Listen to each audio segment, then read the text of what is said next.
కాకినాడ జిల్లా జగ్గంపేట నియోజకవర్గం కిర్లపూడి మండలం రాజుపాలెం గ్రామంలో ఏలేరు వరద బాధితులను ముఖ్యమంత్రి చంద్రబాబు నాయుడు, జగ్గంపేట శాసనసభ్యులు జ్యోతుల నెహ్రూ, కాకినాడ పార్లమెంటు సభ్యులు తంగిళ్ల ఉదయ్ శ్రీనివాస్, కాకినాడ జిల్లా టీడీపీ అధ్యక్షులు జ్యోతుల నవీన్తో కలిసి వరద బాధితులను పరామర్శించారు. ముందుగా జేసీబీలో ఎక్కి వరద ప్రభావిత ప్రాంతాల్లో పర్యటించి అనంతరం మొలలోతు నీళ్లలో బాధితుల ఇళ్లకు వెళ్లి వారి కష్టసుఖాలను తెలుసుకున్నారు. అనంతరం వరదలకు నష్టపోయిన రైతులకు హెక్టార్కు 25,000 రూపాయల ఆర్థిక సహాయాన్ని ప్రకటించారు. 3 రోజులుగా నీటిలో నానిపోయిన ఇళ్లకు 10,000 రూపాయలను, ఇంటిలో ఉన్న ఇంటి సభ్యులకు ఒక్కొక్కరికి జత బట్టలు, భూపాలపట్నంలో గల్లంతైన వ్యక్తిని కూడా ఆదుకోవాలని జిల్లా కలెక్టర్కి సూచించారు. అనంతరం సామర్లకోట బయలుదేరి వెళ్లి హెలికాప్టర్లో అమరావతిలోని వెలగపూడికి బయలుదేరి వెళ్లారు.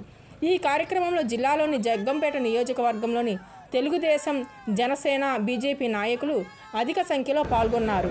గౌరవ పార్లమెంట్ సభ్యులు ఉదయ్ శ్రీనివాస్ గారు, కలెక్టర్ గారు, ఈ కార్యక్రమానికి వచ్చిన గౌరవ శాసనసభ్యులు, అదే మరిగా జిల్లా పార్టీ అధ్యక్షుడు నవీన్ గారు, ఇక్కడ ఉన్నటువంటి వరద బాధితులందరికీ పేరు పేరున మనస్ఫూర్తిగా నా నమస్కారాలు. ఈరోజు మీరందరూ ఇబ్బందుల్లో ఉన్నారు. మీ ఇబ్బందుల్ని చూసి నేరుగా ఎంతవరకు ఆదుకోగలుగుతామో అంతవరకు ఆదుకోవడానికి నేను ఇక్కడికి వచ్చాను. వినపండి. ఇప్పుడు కూడా లేదా? ఇప్పుడు బెటర్ కదా? మైక్ లేకపోతే ఏ పని చేయలేము. మూగ సైకిల్ చేయాల్సి వస్తుంది మైక్ లేకపోతే. మా వాళ్ళు మైక్ కూడా లోపల పెట్టుకున్నారు, బయట పెట్టారు. అందుకే రీసౌండ్ వస్తా ఉన్న లోపల నుంచి. ఏదేమైనా మీ కష్టాలన్నీ నేను చూశాను. ఈ సంవత్సరం ఎక్కువ వర్షాలు పడ్డాయి, మనమందరం ఆనందపడ్డాం.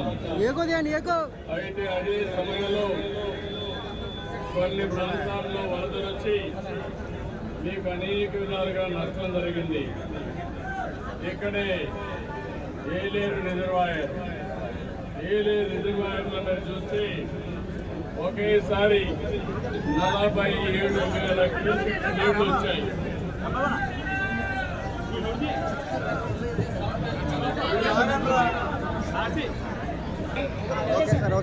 ఇప్పుడు కూడా లేదు.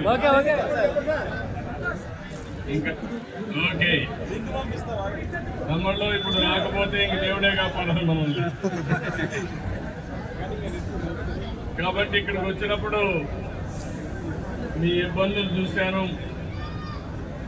ఏదైతే 47,000 క్యూసెక్స్ నీళ్ళు ఒకటేసారి వచ్చి అప్పటి కూడా రెగ్యులేట్ చేసి 27,000 క్యూసెక్స్ నీళ్లు మాత్రం వదిలిపెట్టారు.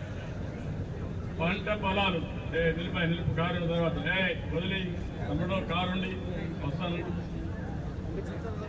ఏదైతే మా వాళ్ళు ఏ పని ఎప్పుడు చేయాలో అప్పుడు చేయరు, ఏ పని ఎప్పుడు చేయకూడదు అప్పుడు చేస్తూ ఉంటారు.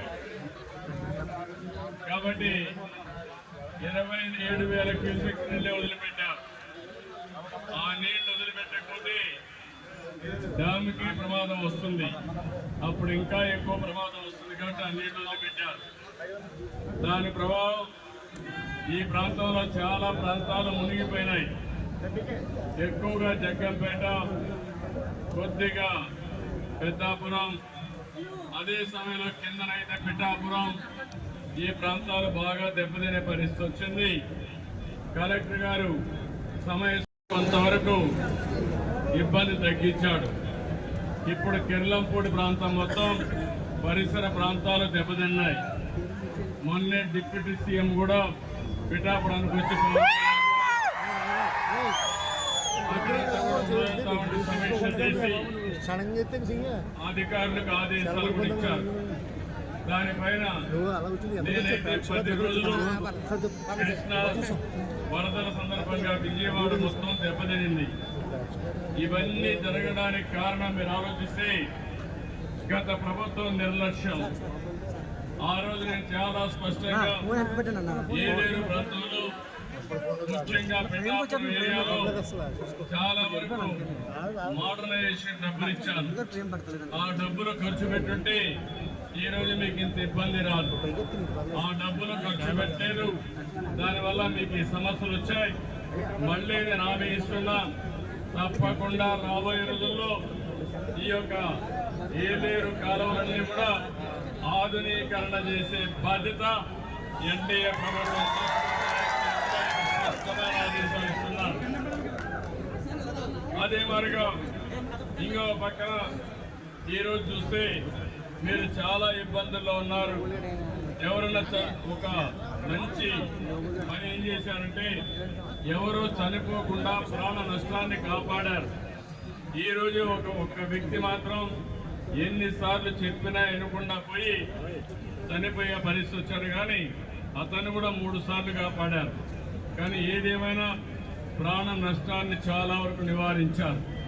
ఇంకో పక్క ఇండ్లకి నీళ్లు వచ్చాయి, ఊర్లేకి కూడా నీళ్లు రాకుండా చాలా వరకు జాగ్రత్తలు తీసుకున్నారు.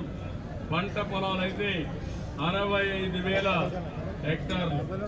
ఎకరాలు దెబ్బతినే పరిస్థితి వచ్చింది.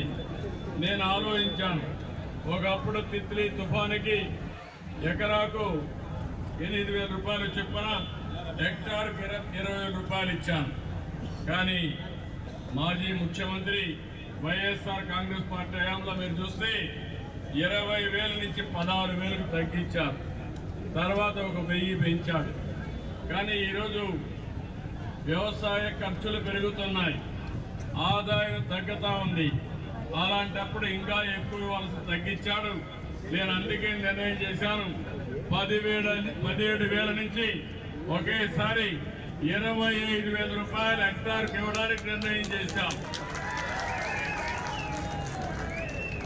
ప్రతి ఎకరాకు కనీసం 10,000 రూపాయలు నష్టపరిహారం ఇచ్చే అవకాశం ఉంటుంది. 2.5 ఎకరాలంటే 1 హెక్టార్ కాబట్టి 25,000 రూపాయలు ఇస్తానని చెప్పి కూడా నేను మీకు అందరికీ తెలియజేస్తున్నా. 5,000 చొప్పున ప్రతి ఒక్క కుటుంబానికి 10,000 ఆర్థిక సహాయం చేస్తాను. ఇది కాకుండా ఈ గ్రామంలో కానీ ప్రాంతంలో కానీ ప్రతి ఒక్క ఇంటికి బట్టలు కూడా ఇమ్మని చెప్పాను. కట్టు బట్టలతో బయట వచ్చారు, ఇబ్బంది పడ్డారు. అలాంటి కుటుంబాలన్నిటికీ మగవాళ్ళకు కానీ ఆడవాళ్ళకు కానీ అందరికీ బట్టలు కూడా సరఫరా చేయమన్నా అది కూడా రేపే ప్రారంభిస్తారు. ఇది కాకుండా చాలా ఇండ్లు దెబ్బతిన్నాయి. దెబ్బతిన్న ఇండ్లన్నిటికీ హామీ ఇస్తున్నా, మీ ఇండ్లన్నీ కానీ దెబ్బతింటే పూర్తిగా కొత్త ఇండ్లు కట్టించే బాధ్యత మేము తీసుకుంటాం. ఆ ఇండ్ల నిర్మాణానికి శ్రీకారం ఇస్తాం, కొత్త ఇండ్లు కట్టిస్తాం. అంతవరకు నష్టపరిహారం కూడా ఇచ్చి మిమ్మల్ని ఆదుకుంటానని చెప్పి కూడా నేను మీకు తెలియజేస్తున్నా. ఎవరైనా తోపుడు బండ్లు పోయింటే 10,000, 15,000 ఖర్చు పెట్టి కొత్త బండ్లు పూర్తి ఖర్చుతో ప్రభుత్వం మీకు సరఫరా చేసే బాధ్యత కూడా తీసుకుంటాం.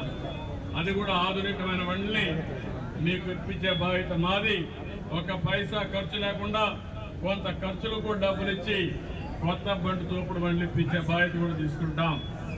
ఎక్కడన్నా కానీ ఆటో రిక్షాలు కానీ లేకపోతే సైకిల్ రిక్షాలు కానీ పోతే వాళ్ళందరికీ ఒక్కొక్కరికి 10,000 రూపాయలు సహాయం చేసే బాధ్యత ఈ ప్రభుత్వం తీసుకుంటుంది.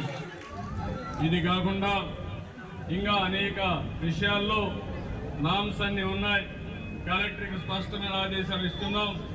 17వ తారీఖు లోపల మీ అందరికీ న్యాయం చేసే బాధ్యత ఆయన తీసుకుంటారు. ఎక్కడైనా సరే పంట రివైవ్ చేయగలిగితే దానికి అవసరమైతే యూరియా కానీ ఇవన్నీ ఇచ్చి పొటాషియం ఇచ్చి మళ్ళీ కాపాడగలిగితే దానికి కూడా ఎరువుల సరఫరా కూడా చేయమని ఆదేశాలు ఇచ్చాం.